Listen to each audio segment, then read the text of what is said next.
Now, let's hit the ground running by starting with the first type of mappings, finding the rules or the formula to a mapping, right? So the first one is what the linear mapping. The subsequent one will be the exponential and then inspection. So the first one, without much ado, right? Let's look at here. We are saying that we are determining the rule for a given mapping. Now, a mapping can be described, right, by stating the rule or formula. This rule will serve as a definition for the mappings, as shown in the following examples. The mapping may be linear. When you say linear, the formula or the rule, the general formula, right? The general formula or the rule is of the form y is equal to x plus b, or exponential, that is y is equal to ax squared. Don't worry, don't concern yourself too much with that. But we explain as to why this is so, and then we derive the formulas. Now, beginning with the linear mapping, right? So we are saying that a mapping is said to be linear if the difference between consecutive elements in both the domain and codomain is constant. Now, this is technical, so I'm just going to read them and then I'll come back to explain. I think something I just need to read, but the explanation is what is more important to me. Now, we are saying that, for example, the mappings in example 1 are a linear mapping since the difference between the consecutive elements in the domain, that is x values, is constant, and the difference between the consecutive elements in the codomain, that is y values, is constant. The rules of such mappings are are of the form y is equal to x plus b, where so where we have a is equal to the constant difference of codomain, that's changing y, and then constant difference of domain changing x. Don't worry, this looks very abstract. I will explain to you. I got you. Now, and b can be found by putting an element. So what it means is that, look here, for example, let's start with examples, what they are saying, right? Example 1, we have I. Now, this is a formula, this is a rule or a question that you can be presented with. So we have x and then y. So what x means, that x mapping onto y. And then we have this 1, 2, 3 up to 5, and then 1 to 9. So what it means is that x, or these ones, are the values in what? In set x. So 1, 2, 3, 4, 5, they are the values in x. And then y, we have 1, 3, 5, 7, 9. The values in what? Y.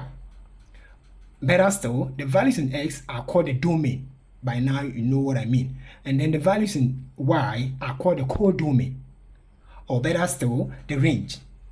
By now you know what you know what range is. So the formula is saying that when it is linear, right, after doing your check-ins, when it is linear, we have the formula to be y is equal to x, ax plus b, where a is that. So what it means that for y, you know your y. So y can be either of 1, 3, 5, 7, 9, that is y.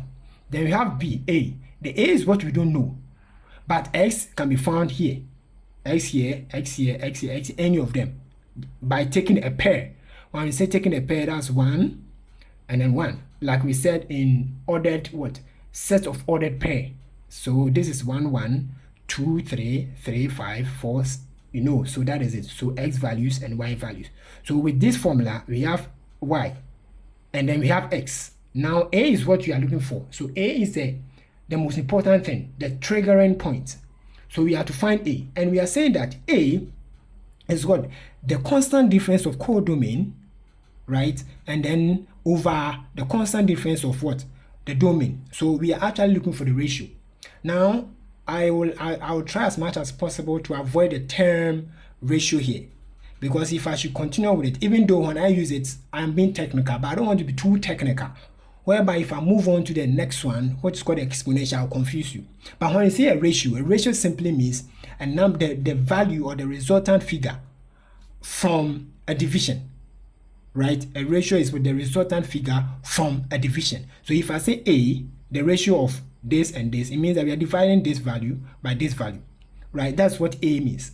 But make sure, how do we start? We have to start by finding the constant difference of codomain. So the constant difference, what do you mean by constant difference? Now, by this time, you know what codomain is. Codomain is this value, this value. So we are finding the constant difference between these values. So what it means that if I subtract this from this, what figure do I get? If I subtract this from this, what figure do I get? If I subtract this from this, what do I get? So that is what it means. So after taking 1, or better, I'm going this way. After taking 1 from 3, what is the figure? After taking 3 from 5, what is the figure? After taking 5 from 7, what is the figure? After taking 7 from 9, what is the figure? So the figure that we get, they should be constant. They should be constant. So you can see here, I've rewritten them, or rewrite or whatever, to be this way. So x2, sorry, so let's forget the x. I will come to the x value. So we are looking at what? Because codomain. So codomain deals with what? The y figures, the y values. Codomain, right? Codomain. So deals with the y figures, and then we have them here. Now I have written them by structure, correct form. So what it means that we are taking when it gets y2 minus y1, and then we continue to get y3 minus y2, or y4 minus y3. What it means is that all these figures that I should get from here, it should be equal to this one. It should be equal to this one. It is when they are equal to this one that I can actually continue with the calculation. But if I realize that if I take y1 from y2, I get, let's say, 3. But I come here, I take y3 from y2, I get 2. And I get 1. This is not correct. So when it's not so, then this calculation or the question that is given is not under linear mapping. But when it is under linear mapping, the difference between the y values should be constant or should be the same. That's what it means. Should be constant or should be the same. So when they are the same, then we are good to go. That's what it means. So when they are the same, for instance, when we did this one for this particular one, the difference is 2. If you take 7 from 9, it's 2. If you take 5 from 7, it's 2. If you take 3 from 5, it's 2. Yes, so hence the formula that I have them here. Now go back to look for the constant difference of the domain. So this is the domain. That's why I've written them, domain, and then the codomain. So here too, we should make sure the difference is also constant. When it's constant, then it's good. Then we are good to go. So the difference will be what? Now we see that we have here will be, this one will be 2, right? So from that's the calculation that we have done here so far. So using the method of constant difference, the first difference of the codomain are the same, 2. That of the domain 2 is 1. So therefore, A is equal to 2 over 1. That's it. This is the formula. 2 over 1. So 2 over 1 mean A is what? 2. That's all. So the moment you get that, now come back to the formula that we were given. So y is equal to what? Now A will be what? Y is equal to 2x plus b. Now the b, they are saying that how can we find the b? And b can be found by putting an element and its image into the rule. So once we have the values of y, x, and a, a simple way to find b. So that is it. So you just put it into the formula and then we have something like this form, right? So if you have this form, then that's it. It's as simple as ABC. So just substitute the figures or the values into the what? The general rule that you have. So by doing that, we have something of this sort. So we can pause the video and do that. That will be 2x minus 1. This is as simple as ABC. No stress. So look for the what? The variables.